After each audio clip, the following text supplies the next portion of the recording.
Yah's prophetic statement is regarding Damascus. He says, "Behold, pay attention, Damascus is revolting and corrupt and will be removed from inhabited cities. And she shall totally and actually become a twisted and tangled heap of rubble." This is Yeshaya, Isaiah 17:1. Syria is currently a client of Iran, just as is Iraq, thanks to America's ill-fated invasion.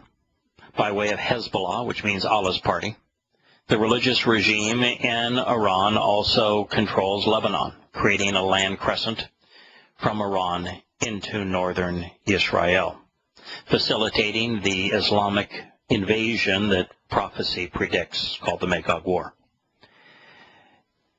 A thoughtful review of the whole of Scripture indicates that in 2027, after the affirmation of a peace treaty with many in the fall of 2026, Muslims will disregard their promises of peace and form the Magog Federation. It will include a united Iran, Iraq, Syria, Pakistan, the recently formed Islamic states in the Caucasus region of the former Soviet Union, and Turkey. Gog, a Muslim cleric and warlord from the area west of the Caspian Sea, will ally them with Egypt, Libya, Algeria, and the Sudan, and collectively Allah's party, which is currently headquartered in Damascus, will attack Israel using American weapons.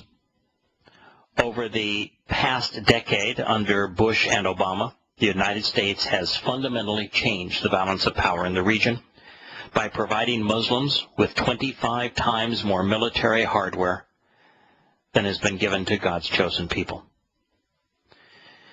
Yahowah's use of Aurora in this next statement could be a reference to Lebanon. Not only will Hezbollah attack Israel by marching through this once proud country, known to the world for its soaring cypress trees, which is what Aurora means, it has become a casualty of the Syrian war, yet another nation devastated and impoverished by Islam. Aurora also depicts the millions of Muslim refugees who have become destitute and impoverished outcasts from Israel, who are now living in the Jordanian and Lebanese refugee camps. Furthering this, Aurora was a town in Amman, which is Jordan today. The realization that Aurora is related to Arutz, meaning dreadful and horrible Wati, we are compelled to see Mecca, the birthplace of Islam, Israel's most ardent foe. It was in a dreadful and horrible Wati that we find Mecca. Similarly, Arutz speaks of ruthless terrorism, which is Islam's signature act. Perhaps even more revealing, Arud, which the theological word book for the Old Testament affirms is the root of Aurora, it's used in Job, which is Job 39:5, to depict a wild ass. Yahowah has already told us that Ishmael's descendants, today's Muslims, and that they claim him to be their forefather, will be wild asses of men. Their hand will be against their brother, and their brother's hand will be against them, just as we're witnessing in Damascus. And they will live in hostility with the entire world. So Aurora could well be a play on words to include the mythical Palestinians who consider themselves outcasts, to include Lebanon and Jordan, where these destitute people have been impoverished and repudiated, in addition to being inclusive of wild asses of men, making the connection to Islam through Ishmael. Just as Eliezer of Damascus and Ishmael of Hagar were rejected, both expressly excluded from the covenant, Yahowah remains consistent. The next line reads, "Abandoned and forsaken will be the inhabited regions of Aurora." Aurora could be the outcasts, a reference to the mythical Palestinian refugees. Of the Arnon Valley in Ammon, a reference to Jordan. Of the cypress tree, which would be a reference to Lebanon. of the repudiated and destitute who are laid bare, and those stripped of all pretense, of the impoverished, vulnerable, and those without resources who act like wild asses, a reference to Islam through Ishmael, as well as to the consequence of Islam, which is impoverishment. For they will be roaming animals, fighting in military militias who are dispossessed, adir. They will be abandoned as a group, I should say. They will be abandoned as a group because they have collectively missed the way, having failed miserably. And then there will be no one to terrorize. Now, there's two different ways that adir can be diacritically marked. The Masoretes want you to believe that they will be flocks of goats and herds of donkeys. But adir, since it so adroitly speaks of the actual conditions we are witnessing, the same three letters can be rendered roaming animals fighting in militant militias who are abandoned because they have missed the way. It's such an appropriate rendering. Why go to herds of goats and donkeys? This goes on to say that, and then there will be no one to terrorize, ein sharad, none to terrify. Yes, they will continue to roam as animals. They will continue to fight in their militant militias as jihadists and mujahideen. But ultimately, once they have destroyed Damascus, once they have destroyed Syria, there'll be no one left for them to terrorize. When they have no one left there to terrorize, guess where those terrorists are going to aim their weapons? Israel. This is what God says next. Again, he is speaking in first person. It's an interesting transition, recognizing what we've just considered. So the fortified place will cease to exist because of Ephraim. Now, Ephraim is an interesting word. Ephraim speaks of a divided Yisrael. Ephraim is used by Yahowah to speak of the northern kingdom, which was separate from Yehudah and Benjamin, and how the northern kingdom chose to form alliances with evil nations, and as a result of doing that, they were destroyed by the Assyrians. Yehudah was spared the Assyrian assault because Hezekiah read the Torah and decided that he would do what Yahowah had suggested, which is to celebrate Pesach, Matzah, and Bakodim, and that he would also rid Yehudah, which is now referred to as Judah, the southern kingdom, of all religious imagery. And he did. And the Assyrians who came to assault Yehudah died. 185,000 of them. And yet they did not experience that same fate with Ephraim. Ephraim speaking specifically of the divided Yisrael of the northern kingdom. Serves as a metaphor for that. For Yisrael excluding Yehudah and Jerusalem. It means a heap of ashes, commonly translated Ephraim, the son of Joseph, the brother of Manasseh, used to depict as I say, the northern kingdom encompassing 10 of the 12 tribes. So the fortified place, speaking of Damascus and what it represents to the Islamic world, will cease to exist because of, on account of, Ephraim, this northern kingdom, part of Israel divided, along with the government out of Damascus, including the remnant of Aram, of Syria, for being similarly vehement and burdensome. Now, the consequence of Damascus falling, God said it happened on behalf of Ephraim. Now, the northern kingdom was not good to Yahowah, but God made a promise to all of Jacob's sons, to the whole of Yisrael, and has made a commitment to reunify Yisrael, not only with Yehudah, but with himself.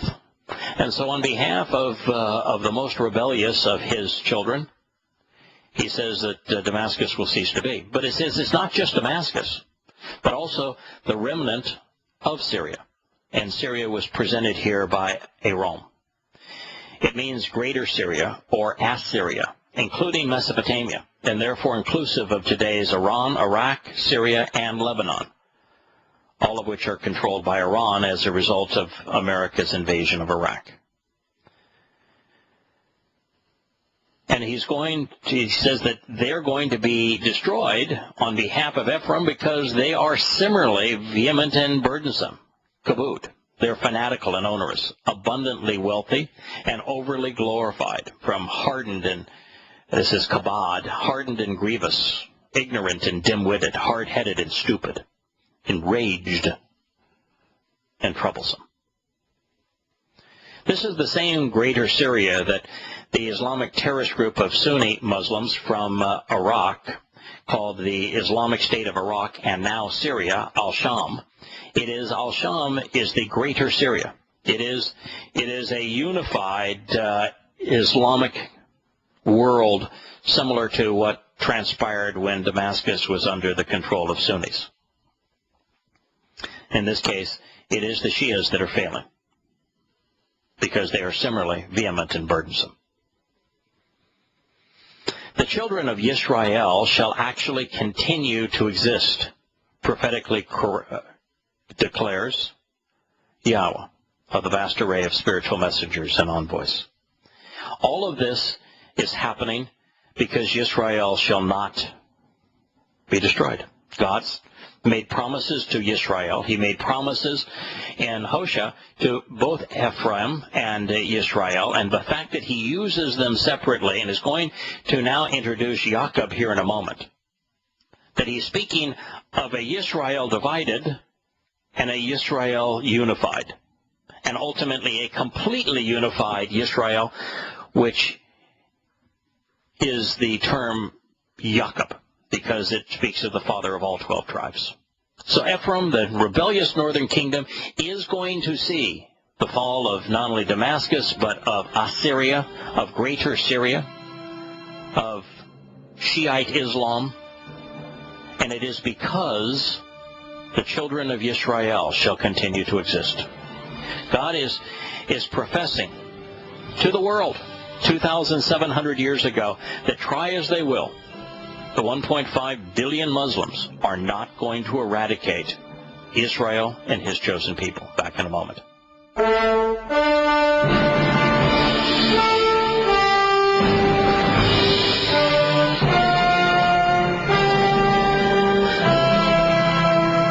So, if you're feeling spry today and you say, there's one way to disprove the testimony of Yahowah, prove that he's really not God, prove that we ought not consider his Torah and prophets, that we should disregard all of that, then give some credence to the destruction of Israel. It'll go along with the Muslims. Give them more American weapons. Appease them by thinning Israel at the waist, by forcing Israel to give up Gaza and the West Bank. Yep. Take the conspiracy theory that Jews are the root of all evil in the world, and try to, with 1.5 billion angry Muslims that are anti-Semitic surrounding Israel, take the easy position and continue to provide them with more weapons, give them more wealth by not developing internal oil reserves and enriching the OPECers. Continue down that route and see if you can create a scenario where Israel is destroyed. Disprove Yahowah's testimony. And Muslims tried during the Holocaust. Muslims tried again during the war for Israel's independence. They lost. They tried again during the Six-Day War. They lost. They tried again in the surprise attack on the Yom Kippur War. They lost. They've tried the wars of terrorism against the Jews, the intifadas. They've lost. And now, armed to the teeth, they want to attack Israel. They want to claim the West Bank and Gaza so that Israel will be defenseless. God's saying they're going to lose. If your side is the American side that wants to give the Muslims their own independent state, you're on the wrong side. You're going to lose. If you're on the side of the Islamic jihadists, providing them with weapons, providing them with cover, enabling them, God's saying you're going to lose. I'm here to tell you, and I'm telling you 2,700 years in advance, Damascus is going to fall because they're corrupt. And these marauding terrorists are going to be in a place where they have no one left to terrorize. Why? Because I'm doing this on behalf of a divided Israel, because I'm going to unify Israel, and I'm going to spare them, and they are not going to be destroyed. They will continue to endure forever. God's putting it right out there on the line. Why don't you tell me another group of people, a minority who has survived for 4,000 years, who has returned to their homeland, even though they're threatened and outnumbered 1,000 to 1 by their enemies. Why don't you tell me another? Anyone? You can't find one. There's no one with this history. And this history is important because God is saying that I am not going to allow them to be destroyed. Which means, by the way, that he had to bring them back together. There had to be a unified Yisrael for this prophecy to be effective. Because he's going to go on and talk about this unified Yisrael of Yaakov being thinned. Which means that after the northern kingdom was destroyed and the 10 tribes hauled into captivity by the Assyrians, and after the southern kingdom of Yahowah was ultimately destroyed by the Babylonians, and with many Jews temporarily hauled off into captivity, that Yahowah would return. And they did. And that they would survive, even though they would be dispersed among the nations, something that Yahowah also predicted. And that they would come back, and that they would make their land bloom once again, even though it had been salted by the Romans, that they would return to it and they would make their land bloom, and that they would not be eradicated by those who hate them. Tells you whose side Yahweh was on. He's doing this for Israel. So if you are opposed to Jews, you're opposed to Israel, you want to blame all manner of things on Jews, you're on the wrong side. You're in opposition to God.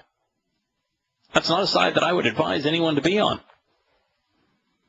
But God says the children of Israel shall actually continue to exist.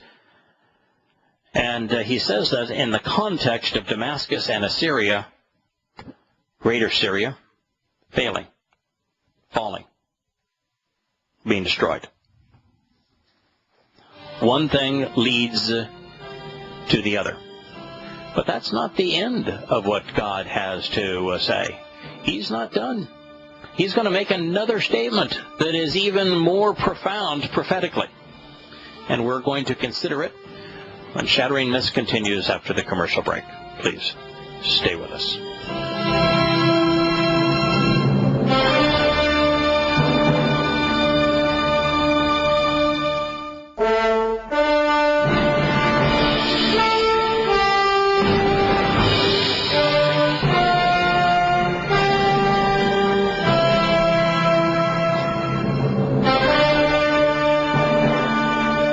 In all fairness, the passage that I just read can be translated very differently. However, to translate it differently, you really have to remove it from context and to ignore everything that Yahowah has said. But it's true that kabod could be rendered the glory of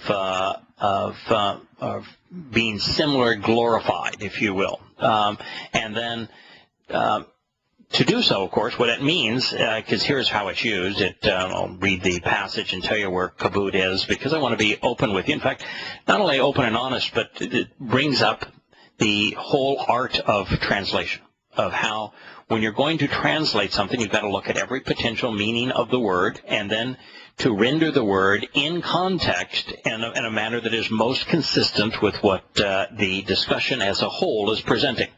So this says the fortified places will cease to exist. So it's talking about the utter destruction of Assyria and of Damascus, and that and is being done on behalf of Ephraim, which was the northern kingdom, divided Israel, along with the government of Damascus, the monarchy of Damascus, going to be destroyed, including the remnant of Assyria, for being similarly vehement and burdensome. So God is saying that this is really disgusting. These people are disgusting, and they're going to be nothing but a heap of ruins. And then he says, the children of Israel shall continue to exist, prophetically says Yahowah. So it's vehement and burdensome for being similarly, caused the Hebrew word for in this manner comparatively. And then is kabod. Now, kabod can be rendered glorious. But what would be glorious about a city becoming a heap of ruins because of marauding bands of terrorists? I mean, it's just utterly stupid. And so you can't translate kabod, glorious, in the context of something becoming a heap of ruins as a result of corrupt individuals. So you have to look, does kabod have other meanings? And you see that it's based upon kabod, and kabod means hardened and grievous, ignorant and dim-witted, hard-headed and stupid, enraged and troublesome. Well, those things all fit, don't they? Be consistent with the entire discussion. So, in all fairness, yeah, you've got to think. You have to look at the word's roots, its etymology, context, and to translate something appropriately, you have to think. God expects us to think. Now, yes, it can be translated, kabod, as good or bad, but all depending on the context. In this case, since Yahowah is speaking about the utter destruction of Damascus and the implications associated with the demise of the Middle Eastern Muslim nations, the most rational approach is to consider the most negative aspects of kabod. So rather than significant and glorious, a more accurate understanding is advanced by examining the etymology of the term, where we learn that its root, kabod and kubed, reveal that the Islamic nations surrounding Israel will cease because the Muslims are vehement in their rage. They're onerous and burdensome in their abuse. They're hardened and grievous in their thinking. They're ignorant and dim-witted in their beliefs. They're hard-headed and stupid as a nation, and thus enraged and troublesome. Those who have been indoctrinated by their religion to seek the destruction of Israel will themselves be destroyed so that Israel might endure. Now, the names on this list are also revealing. It begins with Damascus, which is the current focus of Islam's intolerance. Sunni jihadists armed with American weapons are murdering, raping, and robbing tens of thousands of Shiites and Christians, while the opposing Shia troops and militias are responding in kind, albeit with Russian and Iranian arms. We are told that the Islamic infighting there will reduce the city to rubble. Aurora is next, which is overtly descriptive of Jordan, but through the cypress and the wild ass illusions is a reference which would be inclusive of Lebanon and the world of Islam. They, we are told, will be deserted and forsaken. These places will be abandoned apart from roaming animals who comprise Islamic militias. And even for them, there will no longer be any civilians for them to terrorize, because these places will become uninhabited. Ephraim is the title Yahowah deploys to speak of a divided Israel, of the region estranged from him because they forsook the covenant, favoring the kind of international military alliances that have been so devastating for humankind. The northern kingdom was destroyed by Assyria within a generation of its formation, and thereby serves as an example of how not to behave. It began to disintegrate within a generation. It was within 200 years that it was gone. And while all of that is true, at this time and in this context, the 10 tribes which have been scattered are no longer in open rebellion against Yahowah. The long divorce is over. The day of reconciliation is imminent. And therefore, it is for the sake of Yisrael that the government of Damascus ultimately fails. And with it, the Muslim mujahideen on both sides of the conflict. God didn't say that he was going to destroy them, but they will destroy one another. Aram, which could have been translated Syria, so long as readers and listeners realize that this means much more to the Islamic combatants fighting there than the current national boundaries of the Syrian nation. The capital of the Islamic world, as I shared before, after Sunnis bludgeoned Shia Muslims into submission, was Damascus. And their Sham, Syria, comprised the entire region, including today's Syria, Lebanon, Israel, Jordan, and Turkey, as well as Iran and Iraq. And it was from Damascus that this unified Islamic caliphate ruthlessly ruled over much of the world, from Spain to northern Africa to India and everything in between. Most of the Sunni jihadists fighting in Syria now are committed to the same result, a unified base from which they want to conquer the entire world, so that every soul surrenders to Allah. This image of Syria is the catalyst for Islamic conquest, the throttle for Islamic rage, the sandbox for Islamic jihadists to prove themselves worthy of paradise, the fulcrum upon which either Shia or Sunni Islam will prevail, one over the other. It is the epicenter of the next world war, with alliances divided between the belligerents. Every Muslim within Greater Assyria will suffer because they are universally fanatical and onerous, ignorant and enraged, and they will die, massacring one another, so that Yisrael will live. For an alternative view of what we just read, particularly the last statement, the King James Version renders the last verse, "The fortress shall cease from Ephraim, and the kingdom from Damascus, and the remnant of Syria they shall be as the glory of the children of Yisrael, saith the Lord of hosts." This implies that the utter destruction of Syria and the heap of twisted rubble that is Damascus will cause Muslims who lived there to become as glorious as the children of Yisrael.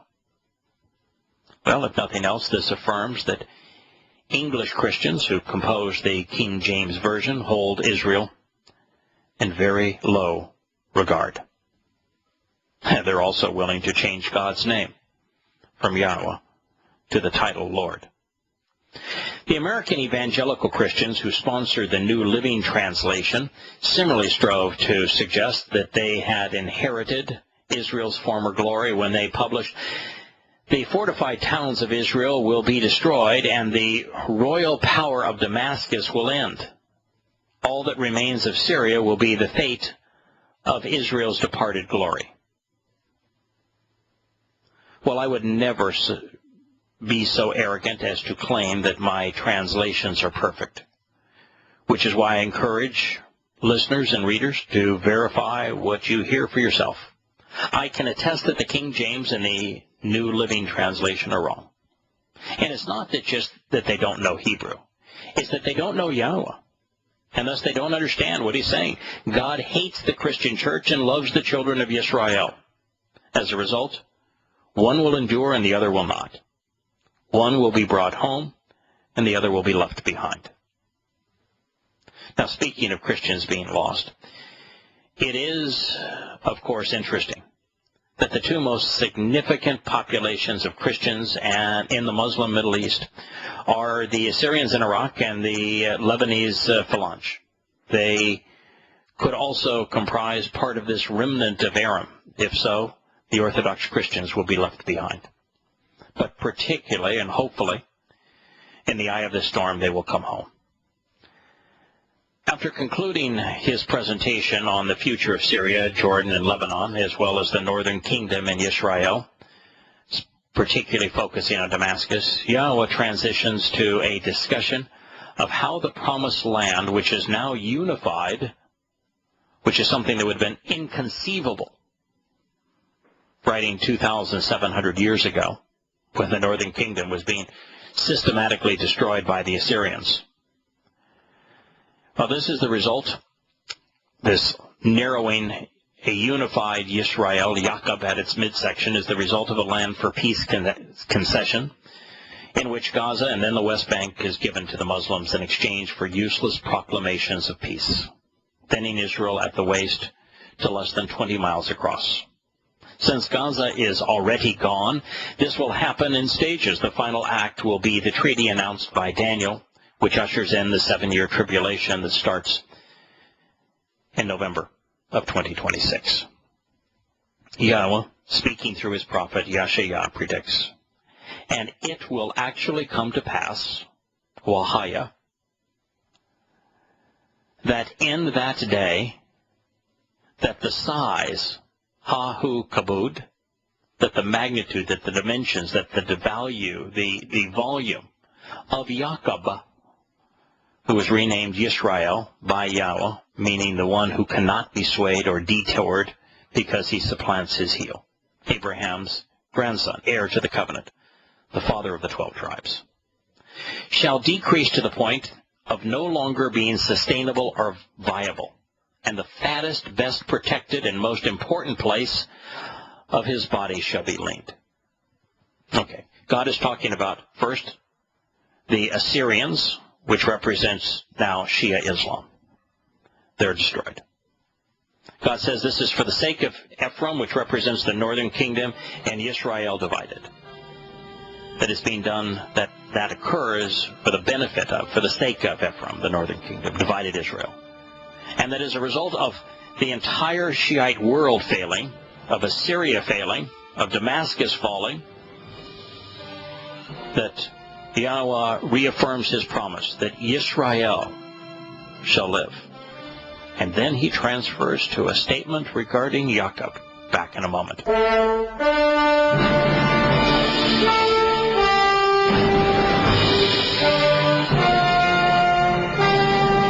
Now I'm going to share with you some of the words that are part of this prophecy so we understand how powerful it is, and then we're going to consider the audacity of saying this 2,700 years ago.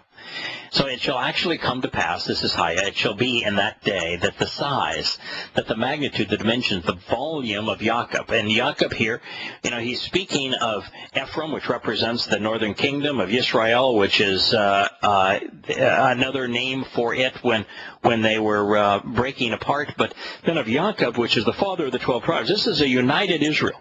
This is something that would be unimaginable at the time that this prophecy was being given, because in 740 BCE, they were completely severed. They didn't get along on anything. And they were now in a position where the northern kingdom was being ravaged by Assyria, and Jerusalem was next. I mean, there was no united kingdom. There was no united Israel. They were divided, and half of Israel was now gone. And yet, this prophecy says that that the size of Yaakov, that we've got a united Israel again. Beyond imagination. In fact, this was beyond an imagination before 1967. It wasn't even imaginable when Israel became a nation in 1948, because they didn't have any of the West Bank, they didn't have any of Gaza, they didn't have control of Jerusalem. It was only by being victorious in the Six-Day War that Israel got claim to those things. So prior to 1967, 1968, none of this was even fathomable. But then God is saying very specifically that the size of Israel is going to, and this is a united Israel, is going to decrease to the point that it is no longer sustainable. It's no longer viable. It shall diminish to the point that the state becomes incapable of surviving, being thinned and impoverished so that normal life becomes impossible. Conveyed that through Da'al. And the fattest, best protected, and most important place, the Masham, the waist or the midsection, the most populated area of Yaakov's body, of Yisrael, shall be leaned, made thin, shrink in size. Well, if you look at Israel, its waist, its midsection, is this intersection between Gaza and the West Bank.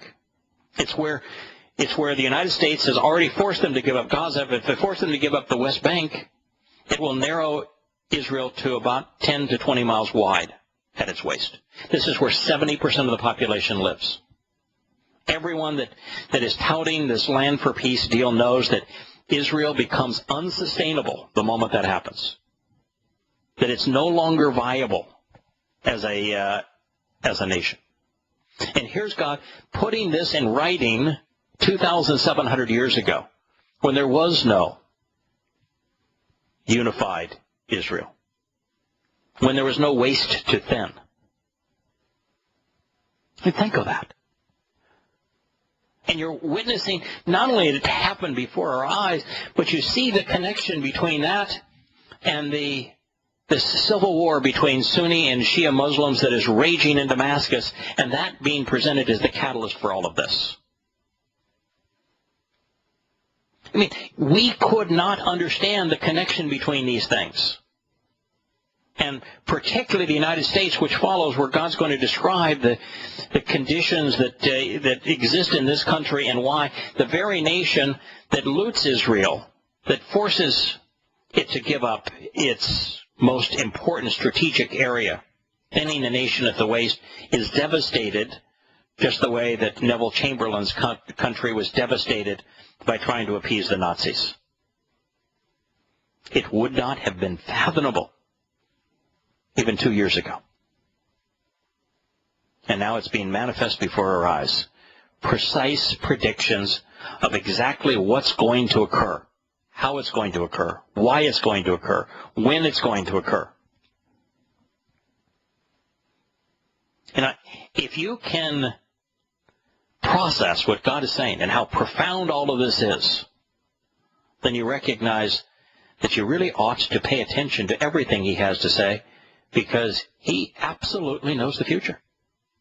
He knows exactly what's going to happen and when it's going to happen and why it's going to happen, and He's taken the time to tell us about it for a reason. And the reason is obvious. He wants us to trust Him. He wants us to come to know Him. He wants us to care enough to consider what He has to say and capitalize upon what He has to offer. That's the purpose of all of this. It's powerful. It's extraordinarily important. And that's why, in the context of Muslims not wanting you to know that Israel and the Jewish people have a 3,500 to 4,000 year history in this land, that's why it's important for you to know the truth. The truth is important. We'll be back tomorrow.